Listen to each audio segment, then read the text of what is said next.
अपने भीतर झांकने पर मुझे लगा है कि मेरी अनेक वासनाएं रुग्ण हैं, बीमार हैं, विशेषकर नकारात्मक वासनाएं।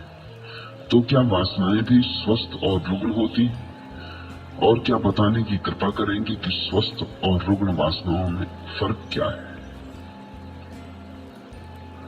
वासना स्वाभाविक है, प्रकृति की भेंट है, परमात्मा का दान है। वासना अपने आप में बिल्कुल स्वस्थ है।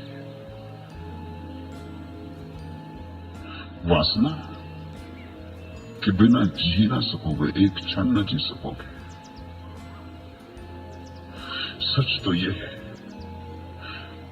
संसार के पुराने से पुराने शास्त्र एक बात कहते हैं, परमात्मा अकेला था, उसके मन में वासना जगी कि मैं दो हूं, इससे संसार पैदा हुआ। परमात्मा में भी वासना जगी कि मैं दो हूं, कि मैं अनेक हूं, कि मैं फैलूं, विस्तीर्ण हूं, तो संसार पैदा हुआ। हम परमात्मा की ही वासना के हिस्से, उसकी ही वासना की किरणें। इसलिए पहली बात, वासना स्वाभाविक है, वासना प्राकृतिक है, नैसर्गिक है। वासना तो बुरी नहीं है, पाप नहीं। जिन्होंने तुमसे कहा वासना पाप है, वासना बुरी है, वासना से बचो, वासना से हटो, वासना से भागो, वासना को दबाओ, काटो, मारो, उन्होंने वासना को रुग्ण कर दिया। दबाई गई वासना रुग्ण हो जाती, जो भी दबाया जाएगा वही जहर हो जाता। दबने से मिटता तो नहीं, भीतर भीतर सरक जाता है। उसकी सहज प्रक्रिया समाप्त हो जाती, क्योंकि तुम उसे प्रकट नहीं होने देते। वो फिर असहज रूप से प्रकट होने लगता है। और असहज रूप से जब वासना प्रकट होती है तो विकृति, तो रोग, तो रुग्ण, तो तुमने एक सुंदर वस्तु को कुरूप कर डाला। वासना तो परमात्मा की दी हुई है, विकृति तुम्हारे महात्माओं की दी हुई है। महात्माओं से सावधान, अपने परमात्मा को महात्माओं से बचाओ। तुम्हारे महात्मा परमात्मा के एकदम विपरीत मालूम होते,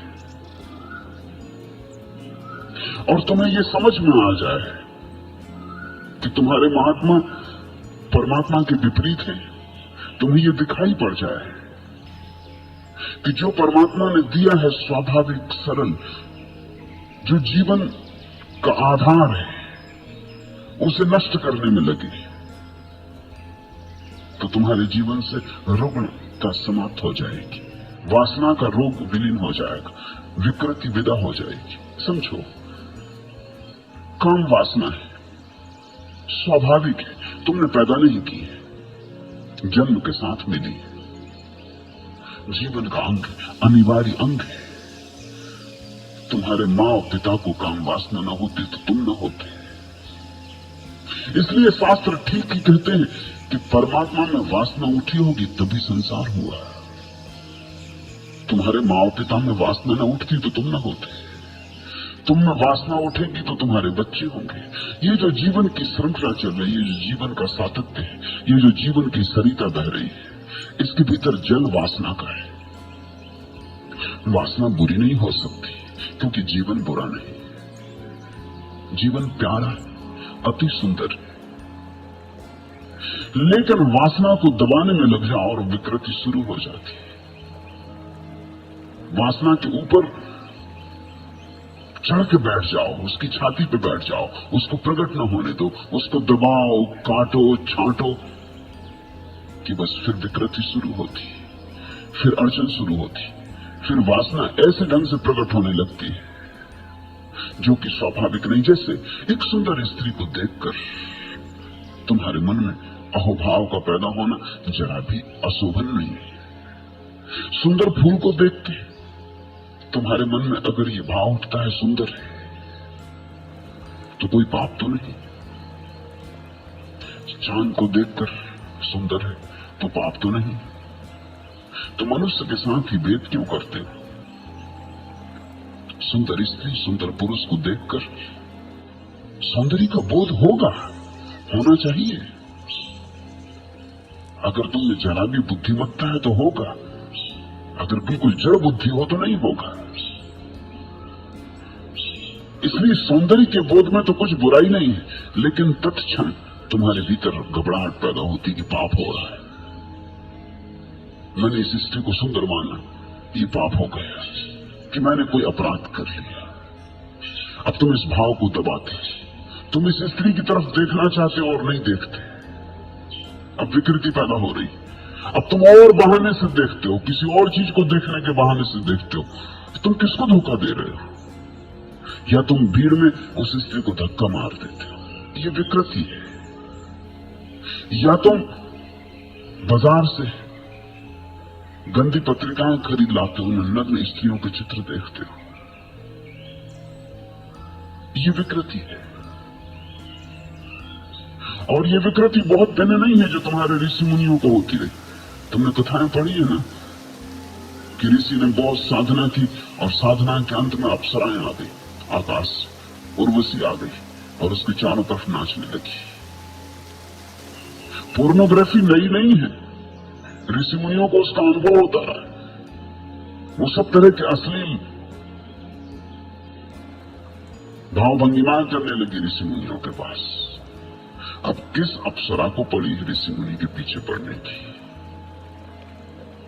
ऋषि मुनियों के पास, विचारों के पास है भी क्या कि अप्सराएं उनको जंगल में तलाशती जाएं और नग्न होकर उनके आसपास नाचे।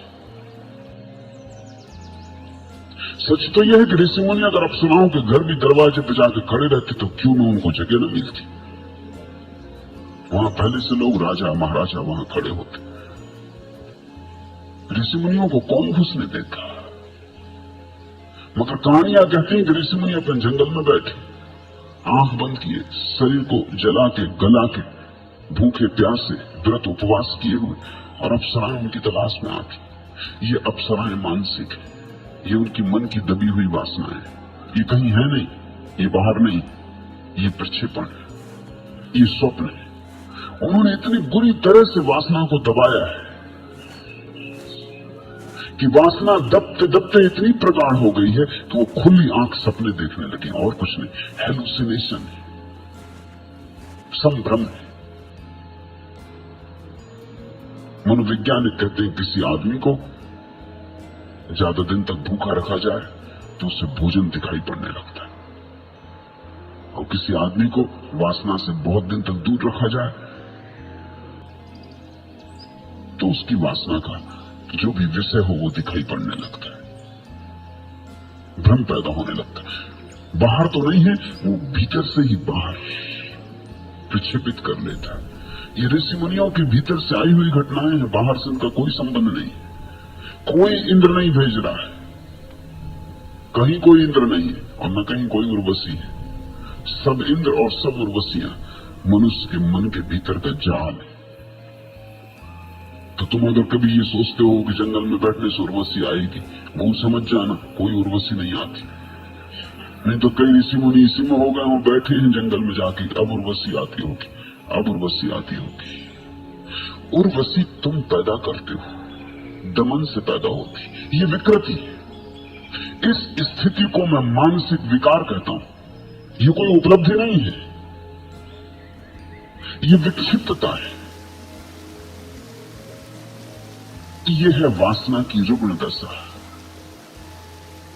तुम्हारे भीतर जो स्वाभाविक है उसका सहज स्वीकार करो, और सहज स्वीकार से क्रांति घटती। जल्दी ही तुम वासना के पार चले जाओगे। मैं ये नहीं कह रहा हूं कि वासना में सदा रहो, लेकिन पार जाने का उपाय ही यही कि उसको सहज स्वीकार कर लो, दबाना मत, अन्यथा कभी पार न जाओगे। उर्वशियां आती ही रहेंगी। तुमने देखा कि चूंकि पुरुषों ने ही ये शास्त्र लिखे इसलिए उर्वशियां आती। स्त्रियां अगर शास्त्र लिखती और स्त्रियां अगर साधनाएं करती जंगलों में पहाड़ों में, तुम क्या समझते? उर्वशी आती, स्वयं इंद्र आते। तब उनकी कहानियों में उर्वशी इंद्र को भेजती, क्योंकि उर्वशी से काम नहीं चल सकता था। जो तुम्हारी वासना का विषय है वही आएगा। उन्होंने अप्सरा नहीं देखी होती, उन्होंने देखा होते चलो हिंद केसरी चले आ रहे कि विश्व विजेता मोहम्मद अली चले आ रहे। स्त्रियां देखती उस तरह के सपने कि कोई अभिनेता चला आ रहा। कल्पना तुम्हारी मनुष्य वासना के पार निश्चित जा सकता है, जाता है, जाना चाहिए, मगर वासना से लड़के कोई वासना के पार नहीं जाता। जिससे तुम लड़ोगे उसी में उलझे रह जाओगे। दुश्मनी सोच समझ के लेना, क्योंकि जिससे तुम दुश्मनी लोगे उसी जैसे हो जाओगे। ये राज की बात समझो। मित्रता तो तुम किसी से भी करो तो चल जाएगी, मगर दुश्मनी बहुत सोच समझ के लेना, क्योंकि दुश्मन से हमें लड़ना पड़ता है, और जिससे हमें लड़ना पड़ता है हमें उसी की तकनीक, उसी के उपाय करने पड़ते हैं। हिटलर से लड़ते वक्त चर्चिल को हिटलर जैसा ही हो जाना पड़ा, इसके सिवाय कोई उपाय न था। जो धोखाधड़ी हिटलर कर रहा था वही चर्चिल को करनी पड़ी। हिटलर तो हार गया, लेकिन हिटलरवाद नहीं हारा, हिटलरवाद जारी है। जो हिटलर से लड़े वही हिटलर जैसे हो गए, जीत गए, मगर जब तक जीते तब तक हिटलर उनकी छाती पर सवार हो गया। जिससे तुम लड़ते हो स्वभावतः उसके जैसा ही तुम्हें हो जाना पड़ेगा। लड़ना है तो उसके रीति रिवाज पहचानने होंगे, उसके धन ढोल पहचानने होंगे, उसकी कुंजियां पकड़नी होंगी, उसके दांव पैस सीखने होंगे, उसी में तो तुम उस जैसे हो जाओगे। दुश्मन बड़ा सोच के चुनना। वासना को अगर दुश्मन बनाया तो तुम धीरे धीरे वासना के दलदल में ही पड़ जाओगे, उसी में सड़ जाओगे। वासना दुश्मन नहीं है, वासना प्रभु का दान है। इससे शुरू करो, इसे स्वीकार करो, इसको अहुभाव से, आनंद भाव से अंगीकार करो, और इसको कितना सुंदर बना सकते हो बनाओ। इससे लड़ो मत, इसको सजाओ, इसे श्रृंगार दो, इसे सुंदर बनाओ, इसको और संवेदनशील बनाओ। अभी तुम्हें स्त्री सुंदर दिखाई पड़ती, अपनी वासना को इतना संवेदनशील बनाओ कि स्त्री के सौंदर्य में तुम्हें एक दिन परमात्मा का सौंदर्य दिखाई पड़ जाए। अगर चांद तारों में दिखता है तो स्त्री में भी दिखाई पड़ेगा, पड़ना ही चाहिए। अगर चांद तारों में है तो स्त्री में क्यों न होगा। स्त्री और पुरुष तो इस जगत की श्रेष्ठतम अभिव्यक्तियां हैं। अगर फूलों में है, गूंगे फूलों में, तो बोलते हुए मनुष्यों में न होगा। अगर पत्थर पहाड़ों में है, तो जड़ पत्थर पहाड़ों में, तो चेतन मनुष्य में न होगा। संवेदनशील बनाओ, वासना से भगो मत, वासना से डरो मत, वासना को निखारो, शुद्ध करो। यही मेरी पूरी प्रक्रिया है जो मैं यहां तुम्हें दे रहा हूं। वासना को शुद्ध करो, निखारो, वासना को प्रार्थनापूर्ण करो, वासना को ध्यान बनाओ, और धीरे धीरे तुम चमत्कृत हो जाओगे कि वासना ही तुम्हें वहां ले आई जहां तुम जाना चाहते थे वासना से लड़के, और नहीं जा सकते थे। प्रेम करो, प्रेम से बचो मत।